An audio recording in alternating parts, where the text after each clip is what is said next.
Hello everyone, my name is Bhupendra प्यासी। जैसा कि हम लोगों को पता है कि बीए, बीएससी, बीकॉम जो अंडर ग्रेजुएशन की एग्ज़ाम डेट्स हैं वो आ चुकी हैं और एग्ज़ाम के लिए कम ही समय बचा हुआ है, जिससे हम फाउंडेशन हिंदी जिन्होंने पूरे 22 नहीं पढ़ा है, तो एक फैक्ट्स है ना कि हम बोलते हैं कि जो चीज़ हमें सुनकर याद हो जाती है वह हमें पढ़कर याद नहीं होती। यदि हम एक बार सुन लें तो वो याद रहे। तो यदि आपने साल भर भी फाउंडेशन की हिंदी नहीं पढ़ी है तो इस वीडियो को देखने के बाद आपको ऑब्जेक्टिव से बिल्कुल आप टेंशन फ्री हो जाएंगे, क्योंकि ऑब्जेक्टिव हम पूरे आज हिंदी के कवर करवाएंगे।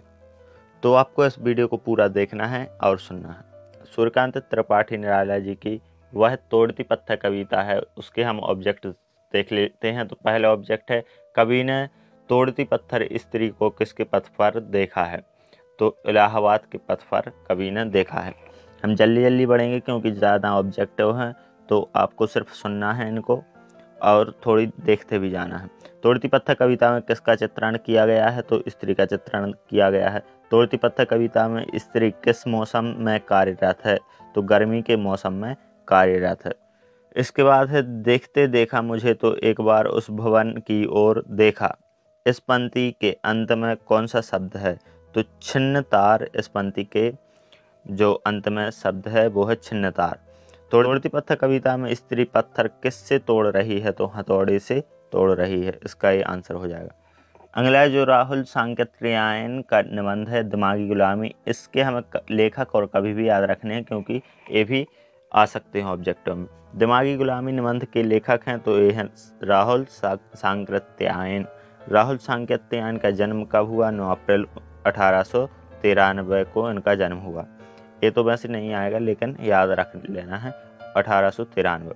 राहुल सांकृत्यायन का समूचा जीवन बीता। तो घुमक्कड़ी में उनका समूचा जीवन बीता। राहुल सांकृत्यायन प्रभावित थे बुद्ध दर्शन से, यह प्रभावित थे। दिमागी गुलामी प्रतीक है, तो धार्मिक अंधविश्वास का प्रतीक है दिमागी गुलामी। अगला आता है वर्ण विन्यास, देखते हैं। तो महेंद्र शब्द में कौन सी संधि है? तो गुण संधि। महेंद्र, तो महेंद्र में हमें मालूम होता है कि कौन सी गुण संधि है। महाराज में कौन सा समास है? तो महान है जो राजा, तो यह कर्मधारय समास हो जाएगा। अगला है वर्ण विन्यास पाठ के लेखक कौन है? तो डॉक्टर विश्वनाथ प्रसाद मिश्र, यह वर्ण विन्यास पाठ के लेखक हैं। ये भी याद रखना है। सही बात नहीं है, तो इसमें उज्ज्वल, उज्ज्वल ये तो हो ही नहीं सकता। उजाला, तो इसकी जो बा है उज्ज्वल, उज्ज्वल ये इसकी सही बात नहीं है, वाह आएगा। निम्नलिखित में मानक रूप कौन सा है? तो पकड़ लिया, निम्नलिखित में मानक रूप ए सही है, सा। नारित्व का अभिश्राप जो निबंध है, किनका निबंध है? महादेवी वर्मा जी का निबंध है। तो ये हमें याद रखना है कि नारित्व का अभिश्राप निबंध के रचनाकार कौन है? महादेवी वर्मा। नारित्व का अभिश्राप निबंध में कहाँ से संकलित किया गया है? तो यह श्रृंखला की कड़ियाँ से संकलित किया गया है। स्फटिक सी निर्मल सीता में नारी वेदना साकार हुई है अनंत युगों की। नारी स्वभाव में सुकुमारता के आवरण में छिप गई है, दुर्बलता छिप गई है। महादेवी वर्मा किस युग की रचनाकार हैं? तो यह छायावाद युग है, उसकी रचनाकार हैं। बा इसी में दिया गया है, ये इसका आंसर हो जाएगा। आगे आता है चीफ की दावत। यह कहानी है इनकी भीष्म साहनी जी की एक कहानी है, इसे हमें याद रखना है। भीष्म साहनी जी की कहानी है चीफ की दावत। क्वेश्चन पर आते हैं। तो सामनाथ की माँ ने चीफ सा अंग्रेजी में क्या कहा था? तो हो डूडू, हो हाउ डूडू ये कहा था। फुलकारी का क्या मतलब है? फुलकारी का क्या मतलब है? तो फूलों की कढ़ाई। फुलकारी का मतलब है इसमें फूलों की कढ़ाई। भीष्म साहनी जी का जन्म कहाँ हुआ था? तो रावलपिंडी में भीष्म साहनी जी का जन्म हुआ था। कहाँ? रावलपिंडी में। चीफ की दावत कहानी के लेखक हैं भीष्म साहनी जी, ये लेखक हैं चीफ की दावत कहानी के। अब माँ ने चीफ को गीत सुनाया, हरियाणी माए, एक गीत है जो माँ ने चीफ को सुनाया था, इसका ये आंसर हो जाएगा। आगे ब्राह्म चिन्ह पर आते हैं। तो ब्राह्म चिन्ह में पहला क्वेश्चन क्या बनता है? ब्राह्म लेने से वक्ता का भाव स्पष्ट होता है, बोलने का, बोलने का जो भाव है वक्ता का स्पष्ट होता है किससे, विराम लेने से। हिंदी भाषा में विराम चिन्ह आए हैं तो यह इंग्लिश जो है अंग्रेजी इसी से आए हैं क्या, विराम चिन्ह, तो इसका दा हो जाएगा सही आंसर।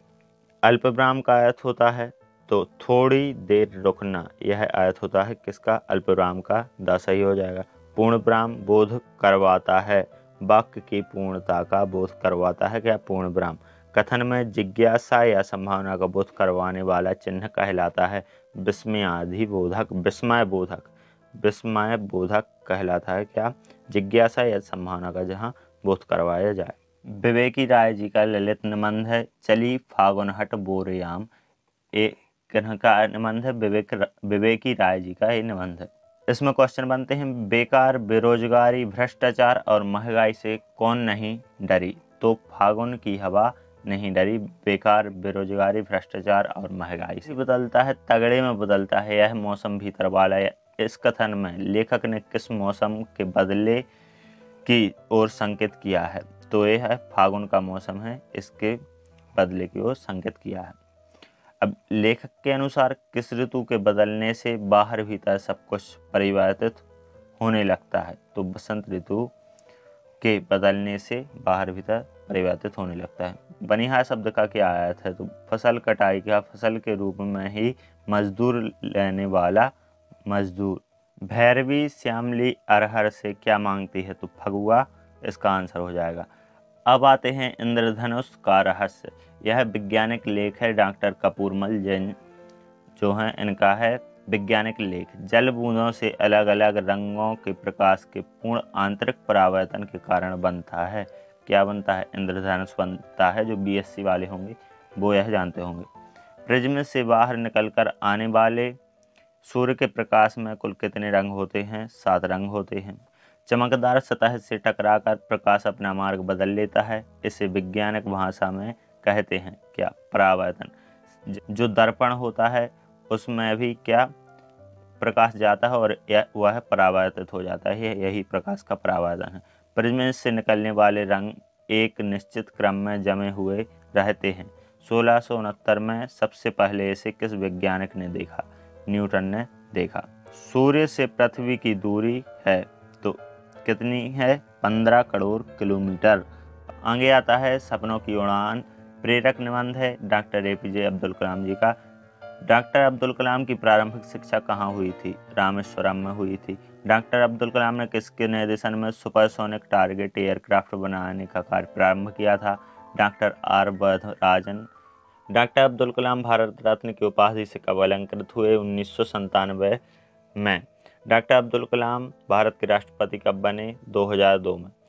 2002 में भारत के राष्ट्रपति बने। 18 जुलाई 1997 में इन्हें भारत रत्न मिला था। डॉक्टर अब्दुल कलाम ने किस पुस्तक में अपना दुविधापूर्ण स्थिति का चित्रण किया है, तो माई जर्नी नामक जो पुस्तक है इंग्लिश में, इसमें इन्होंने किया है। आगे आता है हमारा और मंडल, यह संकलित है। सूर्य की सतह को कहा जाता है प्रकाश मंडल। पहली ग्रहिका की खोज की थी जिससे पियाजी ने। ब्रह्मांड का एक लघु हिस्सा है सौरमंडल। ब्रह्मांडीय वैज्ञानिकों के अनुसार पृथ्वी का उद्भव हुआ था, तो इसका सही उत्तर हो जाएगा लगभग 4 अरब करोड़ वर्ष पूर्व। ट्राइटॉन किसका प्रमुख उपग्रह है, तो वरुण का। सौरमंडल का सबसे बड़ा ग्रह है बृहस्पति। आगे आता है प्रमुख वैज्ञानिक आविष्कार और हमारा जीवन, ये भी संकलित है। विज्ञान का व्यवहारिक रूपांतरण है प्रौद्योगिकी। शून्य का आविष्कार का श्रेय जाता है, तो यह भारत को जाता है। आगे क्वेश्चन आता है शून्य का प्रथम प्रयोग आचार्य पिंगल ने किया था छंदः शास्त्रम में। रेलगाड़ी का आविष्कार किया था जॉर्ज स्टीफेंसन ने। मुद्रण कला का आविष्कार किया था जॉन गुटेनबर्ग ने। पहला विद्युत यांत्रिकी कार्ड पंच सारणी यंत्र कब बना, 1887 को। हरमन हालरेथ कहाँ के वैज्ञानिक थे, अमेरिका के। आगे आता है समास संरचना और प्रकार। द्वंद्व समास का उदाहरण है सुख और दुख, और जिसमें लगा होता है वह द्वंद्व समास होता है। कामचोर शब्द में कौन सा समास है, तो तत्पुरुष समास है कामचोर में। जिसमें दोनों पद प्रधान होते हैं उसे हम द्वंद्व समास कहते हैं। आगे दिया होगा, इनमें नहीं दिया है। जिसमें प्रथम पद अव्यय होता है उसे कहते हैं अव्ययीभाव समास। चौराहा शब्द किस समास का उदाहरण है? द्विगु समास का उदाहरण है। शिकागो व्याख्यान स्वामी विवेकानंद जी का है। स्वामी विवेकानंद के गुरु कौन थे? स्वामी रामकृष्ण परमहंस थे। स्वामी विवेकानंद का जन्म किस रूप में मनाया जाता है? युवा दिवस के रूप में। स्वामी विवेकानंद ने शिकागो व्याख्यान किस दिन किया था? तो 11 सितंबर 1893 को इन्होंने किया था। स्वामी विवेकानंद ने शिकागो व्याख्यान में श्रोताओं को क्या कहकर संबोधित किया था? अमेरिकावासी बहनों तथा भाइयों। शिकागो के विश्व धर्म सम्मेलन में स्वामी विवेकानंद ने किस देश के प्रतिनिधि के रूप में व्याख्यान दिया था? तो भारत के प्रतिनिधि के रूप में व्याख्यान दिया था।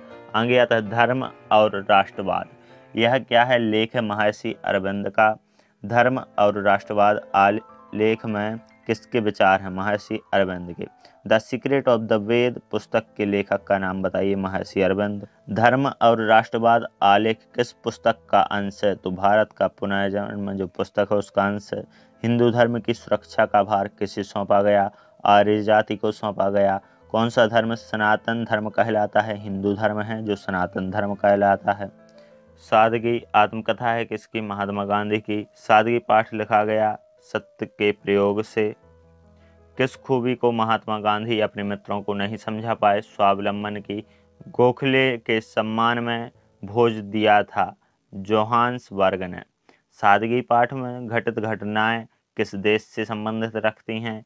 दक्षिण अफ्रीका से। महात्मा गांधी मजाक का साधन बन गए बैरिस्टरों के लिए। हिंदी के जितने भी ऑब्जेक्टिव क्वेश्चंस बन सकते थे वो सब इस वीडियो में हमने कवर किए हैं। यदि आपने अच्छे से सुना है तब आप पेपर में बिना रिवीजन के भी आप टिक कर सकते हैं। यदि आपको वीडियो अच्छा लगा तो लाइक शेयर एंड सब्सक्राइब करें चैनल को। Thank you.